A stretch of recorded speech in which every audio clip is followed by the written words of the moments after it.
Bonjour à tous, je suis Didier Mazier, je vous souhaite la bienvenue. Pour cette dernière session 2019, nous allons travailler sur un sujet assez intéressant. Vous avez déjà probablement vu ce genre d'image pour des publicités pour des cosmétiques où vous voyez un visage de femme et puis ce visage est modelé avec des lignes. Pour avoir un résultat impeccable comme c'est le cas ici, nous allons travailler avec du vectoriel et des objets dynamiques. Nous allons commencer par, bien entendu, transformer cette image en objet dynamique. Nous pouvons tout à fait aller dans Image, Réglages et demander un passage ici en noir et blanc. Et vous voyez que l'on peut l'appliquer ou non.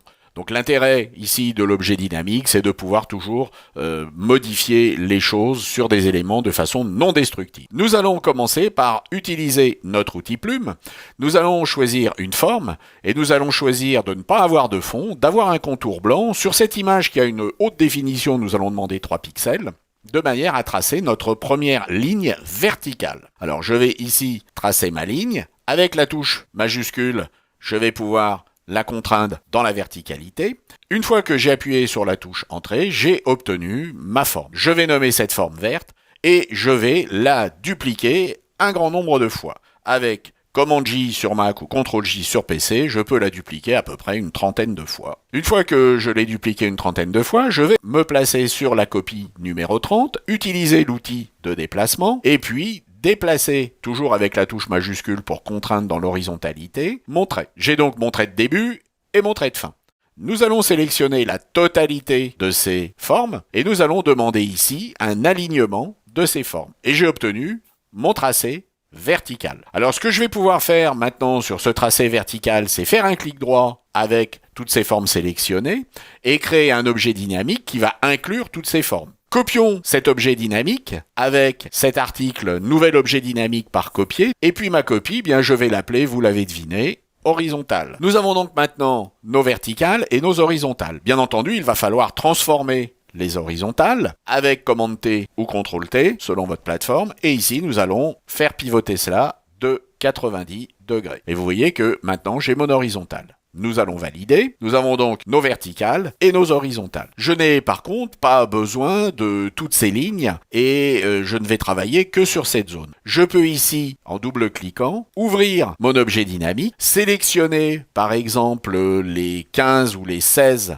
zones qui se trouvent ici, les supprimer. Et puis je vais pouvoir maintenant dans le menu Image, Rognage, demander à supprimer toutes les parties où il n'y a rien, refermer cet objet dynamique et ne récupérer que cette partie en verticale. Je peux faire exactement la même chose pour l'horizontale. Pour l'horizontale, le problème est un peu différent, il faut réduire la hauteur. Je vais donc sélectionner la totalité de mes formes. Je vais ici prendre cet outil qui est l'outil de sélection directe des tracés et je vais sélectionner mes tracés ici, de manière à les resserrer. Je vais aller dans le menu Image, Rognage, et je vais procéder également au rognage de mon objet dynamique. Vous voyez qu'avec ces deux objets dynamiques, on va pouvoir maintenant positionner nos éléments ici. On peut, avec deux objets dynamiques, en faire un seul et convertir ceci en objet dynamique et l'appeler quadrillage. Nous allons transformer cet objet dynamique avec Ctrl T sur PC ou Command T sur Mac, nous allons pouvoir transformer cet objet dynamique. Nous allons ici appuyer sur la touche Commande ou Contrôle,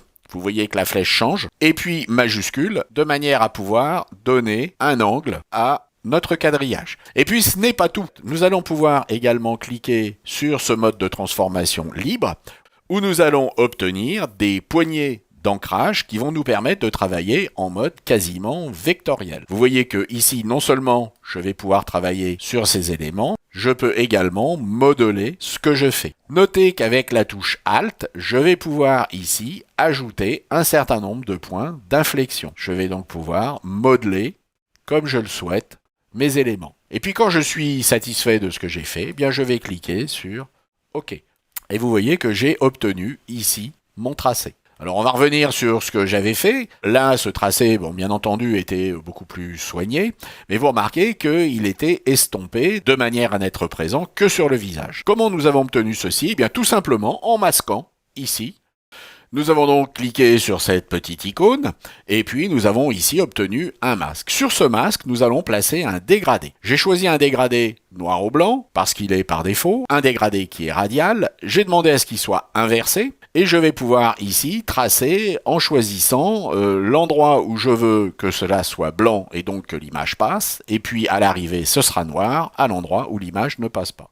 Et j'ai obtenu ici l'effet que je voulais obtenir. Je vais pouvoir affiner mon travail ici avec le pinceau de manière à pouvoir estomper les contours là où je le souhaite, notamment ici sur le doigt, sur les oreilles. Alors une fois qu'on aura obtenu ce résultat, eh bien on peut tout simplement après dupliquer ce quadrillage qui est le quadrillage gauche, de manière à le reproduire à droite. Par contre, lorsque vous allez le reproduire à droite, vous ne pourrez pas utiliser le masque, il faudra refaire un masque. J'espère que cela vous a mieux permis de comprendre comment fonctionnent les objets dynamiques, et puis surtout de voir qu'on peut utiliser du vectoriel, et on peut transformer du vectoriel à partir du moment où ce vectoriel a été inclus dans un objet dynamique. J'espère que cela vous a intéressé, et puis je vous dis à la semaine prochaine. Au revoir.